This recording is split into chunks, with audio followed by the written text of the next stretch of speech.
Hello friends, welcome back to my channel to a new blog. বড়োদেরকে অনেক প্রণাম এবং ছোটোদেরকে অনেক ভালোবাসা জানিয়ে আমি আজকের এই ব্লগটা শুরু করছি। তো দেখো, এইটা সকাল থেকেই শুরু করছি। আজ দিদি বাড়ি যাবো। তো আজকে ওই পালস পোলিও পড়েছে। তো রবিবার ওই দিন রাকেশ বললো কি যে তাহলে ও নিয়ে গিয়ে বাবিকে পালস পোলিওটা খাইয়ে নিয়ে আসবে। বলছে আমি নিয়ে যাচ্ছি আর তুমি ততক্ষণ ব্যাগ ট্যাগগুলো গুছিয়ে রেডি থাকো, আমার কিছু কাজ আছে, তারপর তারপর বেরিয়ে যাবো। তো ও প্রথমে গাড়ি নিয়ে যাবে বলছিল, আমি মানে সাহস পেলাম না আর কি ওকে গাড়ি নিয়ে বাবিকে নিয়ে পাঠাতে। তো একা একা নিয়ে যাবে তো তাই কেমন লাগছিল, প্রথমবার যাবে তো ওই জন্য ও হেঁটেই গেল।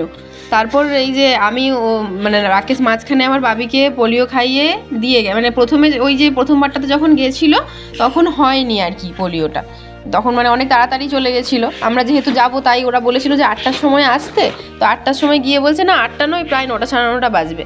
তাই রাকেশ বাবিকে রেখে দিয়ে ওর যে কাজগুলো আছে ওই কাজগুলো করতে চলে গেছে। আর দেখো আমি এখানে এই যে ব্যাগগুলো গুছিয়ে নিচ্ছি। এর আগের ভিডিওগুলোতে তোমরা দেখেছো আমি বাপের বাড়িতে ছিলাম, তারপর আর কোনো ভিডিও করা হয়নি। বাপের বাড়ি থেকে যেদিন এসেছি সেদিনই সোজা চলে গেছিলাম ভাগ্নির বিয়ের কেনাকাটা করতে, ওর শাড়ি জুয়েলারি যা যাবতীয় জিনিস থাকে।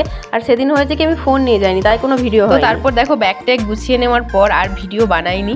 তারপর আমরা যেহেতু রাস্তা দিয়ে বাবিকে কোলে নিয়ে আসতে হয়েছে তাই ভিডিও করিনি। আর তারপর আমরা দিদি বাড়িতে পৌঁছে গেছি। দেখো এই দিদিদের প্যান্ডেলের কাজ প্রায় অনেকটাই হয়ে গেছে। আর বাবি তো এখানে এসেই দেখো দুষ্টুমি শুরু করে দিয়েছে, এদিক ওদিক ছুটছে শুধু। অ্যাকচুয়ালি কী হয় যে ওখানে যখন থাকি তখন তো আর এত জায়গা পায় না, এত স্পেস পায় না, এখানে অনেক স্পেস পেয়েছে তাই চারদিকে ছুটছে। তো আমি জাস্ট একটু আগেই দিদি বাড়িতে এসেছিলাম। তারপর দেখো এই যে দুপুরবেলাতে না খাওয়া দাওয়া করছিলাম সবাই মিলে। তো এই যে এখানে দিদিদের বাড়িতেই আজকে রান্না টান্না হয়েছিল। আর আজ রাতে ওই হবে, দিদি যে বাড়ি থেকে যে আইবুড়ো ভাত ভাগ্নিকে দেবে, ওই আইবুড়ো ভাত ভাগ্নিকে দেবে। আর এখন রান্না হয়েছিল ডাল, আলু ভাজা, বাঁধাকপির তরকারি, মাছের ঝাল, চাটনি। তারপর সন্ধেবেলাতে এই যে রাকেশ এই যে পিঁড়িগুলো সাজাচ্ছিল, মানে ভাগ্নি এগুলো করে রেখেছিল। আর রাকেশকে বলছিল যে মামা তুমি তাহলে নামগুলো লিখে দাও। আর নামগুলো আমি মানে লিখিনি আর কি, মানে একটু ভালো হাতের লেখা হলে ভালো হয়। তো ও এখানে করছিল আর আমি এদিকে ভাগ্নিকে মেহেন্দিগুলো করে দিচ্ছিলাম। এটা সন্ধ্যের ভিডিওটা, মেহেন্দির ভিডিওটা আমি ভালোভাবে তোমাদেরকে পরে দেবো। তারপর দেখো এই যে সন্ধ্যেবেলাতে বাবি তো এখন খেলছে। আর আমি আজকে তেমন কিছু ভিডিও করিনি, মানে দিদি বাড়িতে এসে শুধু যদি ভিডিওই বানাতে থাকি তাহলে আর কোনো দিকে দেখা হবে না, একটু ব্যস্তও হয়ে পড়েছিলাম।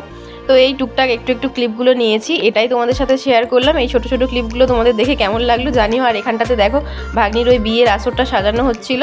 যদি ভালো লাগে এটা তাহলে লাইক কমেন্ট করো, এবং আমার চ্যানেলে আরও ভিডিও দেখার জন্য এবং বিয়ের সমস্ত ভিডিও পার্টে পার্টে আসবে সেগুলো দেখার জন্য আমার চ্যানেলটাকে প্লিজ সাবস্ক্রাইব করো। দেখা হবে অন্য কোনো একটা ব্লগে, ততক্ষণ তোমরা ভালো থেকে সুস্থ থেকো, টাটা।